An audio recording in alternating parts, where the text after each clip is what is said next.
ආයිබෝවන්. ඇත්තට මේ වීඩියෝ එක කරනවා නැද්ද කියලා ගොඩාක් කල්පනා කරා. කරලා අන්තිම තීරණ කරා නැහැ නේ මට හරි කරලා දාන්න ඕන කියලා. ඕන කෙනෙකුට විවේචනය කරන්න පුළුවන්, අදහස් දක්වන්න පුළුවන්, කමෙන්ට්ස් කරන්න පුළුවන් කොහොම වුණත්. ඒකට යටත් තමයි මේ වීඩියෝ කරන්නේ. ඇත්තටම මේ වීඩියෝ කරන්න කලින් කියන්න ඕන මමත් උපාධිධාරියෙක්. 99 වල තමයි මම ඉලෙල කරේ. 2005 වල තමයි මම යුනිවර්සිටි පාස් අවුට් වුණේ university of Kelaniya. Human Resource special degree එකක් මම කරේ. ඇත්තටම එදා මගේ යාළුවා හිටියා කමල්. මම තමයි බැච්ලර් වෙලා ලෙක්චර් පෝස්ට් එකක් ගත්තේ. එතකොට මම ඇත්තටම 2005 කොන්වොකේෂන් එක කරනකොට නත් මම ප්‍රයිවට් සෙක්ටර් එකේ HR එක්සයිඩ් කෙනෙක් වැඩ කරනවා. එදා මගේ බෙස්ට් මගේ යාළුවාගේ බේසික් සැලරියට වඩා මගේ බේසික් සැලරිය වැඩි මම කොන්වොකේෂන් යනකොට.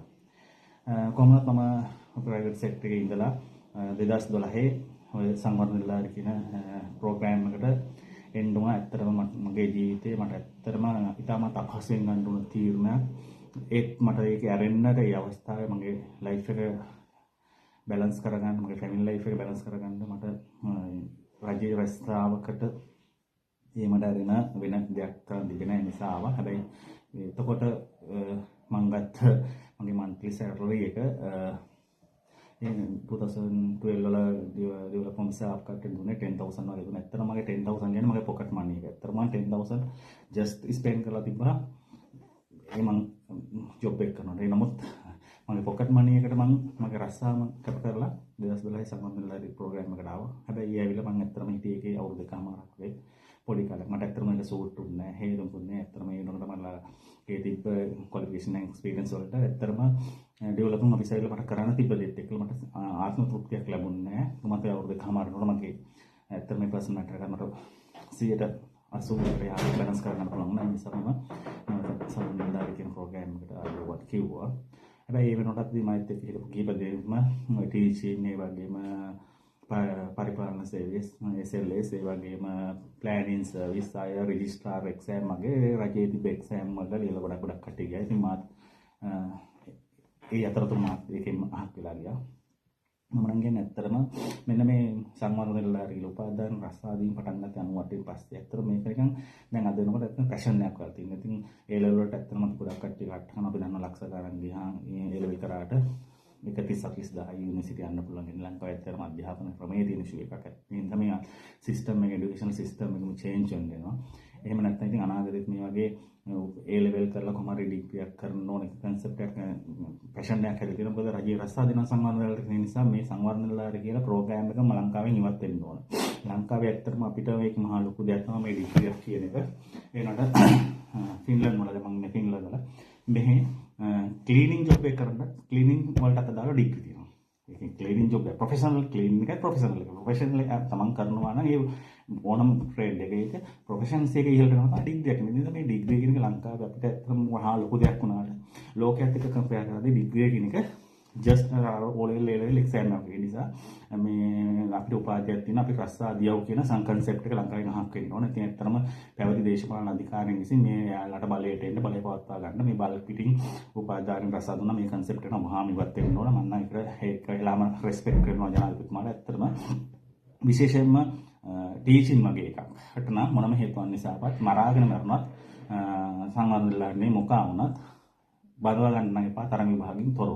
මොකද එහෙම වුණොත් වෙන්නේ අද ඔය උපාධිය අරගෙන එහෙම නැත්නම් සම්බන්ධතාවය වෙලා නැවත රස්තාදියව කියලා තත්ත්වෙටම අනාගත පරපුරක් බිහි වෙන එක තමයි වෙන්නේ. ඉතින් ඒගොල්ලොන්ගෙන් නැවත දරුවෝ ඉගෙන ගත්තා. ඒ නිසා මේ ලංකාවේ এডুকেෂන් සිස්ටම් එකම චේන්ජ් වෙන්න ඕන. ඒ නිසා විශේෂයෙන්ම දැන් ඉතින් උපාධිය කරගෙන සම්බන්ධතාවය හරි මොනවා වෙලා ඉන්න කට්ටියට බල්ලි පිටින් රස්තා දෙන්න එපා. යම් කිසි තනතුරකට අදාළව තරඟ විභාගයක් තියලා ඒකේ ක්වොලිෆිකේෂන් එක ගන්න. ක්වොලිෆයිඩ් වෙන කට්ටියට රස්සා දුන්නාට කමක් නැහැ. මොකද එහෙම නැතුව යන්න බැහැනේ නේ. අපි අධ්‍යාපන සුසුකම් ලබා ගන්නවා ලංකාවේ. ඒකට අදාළ යම් කිසි රැකියාවක් කරන්න ඕන. සමාජයට ඉතින් ඒහිදී විවිධ ගැටලු තියෙනවා. මම කියවේ මට වගේ පෞද්ගලිකව විතර අතිශය ගැටලුවක් ආවොත් එහෙම ඉතින් රජයේ රැකසාව කරන්න කැමති කෙනෙක් නෑ. ප්‍රයිවට් සෙක්ටර් එකේ මම කටේ ගොඩක් කරන්න අකමැත්තක් තියෙන ප්‍රෙෂර් එකත් එක්කලා. ඉතින් කොහොම වුණත් දැන් ඒ ලෙවල් කරලා සමහර යුනිවර්සිටි යන්න බැරි කට්ටිය ටීචින් කොලෙජ් ගිහලා අවුරුදු දෙක තුනක් ඒ කට්ටිය ඒකටම ට්‍රේන් ලා තමයි ටීචර්ස්ලා විදිහට ඉන්නේ. ඒ නිසා දැන්ටත් කොහොමද රජෙන් රස්සාවක් හම්බෙලා තියෙනවා සංවර්ධන නිලධාරීන්. ඉතින් ඒකේ පාසල් සංවර්ධන නිලධාරීන් විදිහට එන්න වෙනවා. එහෙම නැත්නම් යාළුවෝ උගන්වන්න ඕන. ඇත්තම දරුවන්ට උගන්වන්න ආසාවක් තියෙනවා. ටීචින් කියන ප්‍රොෆෙෂන් එකට යාළුවා කැමති නම් නැත්නම් එක්සෑම් එක ලියන්න. ඒ එක්සෑම් එක ලියන්නේ නැතුව මාරාන්තික උපවාස කරන්න පුළුවන්. එයාලට එක්සෑම් එකට සතියක් දෙකක් මහන්සි වෙන්න බෑ. ඉතින් ඔතන තමයි හැටලුව දෙන්නේ. මේක ඇත්තටම මේක නෙමෙයි තියෙන්නේ. මෙයාලට අර කොහොම හරි රස්සාවක් දියව කියන කන්සෙප්ට් එකේ ඉන්න කට්ටියට කැපැසිටි පිළිබඳ ප්‍රශ්න තමයි තියෙන්නේ. කොන්දක් නෑ කියලා කියන ආණ්ඩුවට ඒ කැමතිවරුන් ලබා ඉන්නවා. වෘත්ති සමිති නායකයන් කියනවා කොන්දක් නෑ එන්න ඕන සාකච්ඡා කියලා. හැබැයි කොන්ද නැත්තේ ඔය ක්‍රිකට් එක කරන මිනිස්සුන්ට. ඉතින් කොන්දක් තියෙනවා නම් කැපැසිටියක් තියෙනවා නම් ක්වොලිෆයිඩ් කියලා දන්නවා නම් Tamante ඒ ජොබ් එක කරන්න ඕන නම් ආත්මෘතියක් වෙනවා නම් ටීචින් කියන ජොබ් එක කරන්න.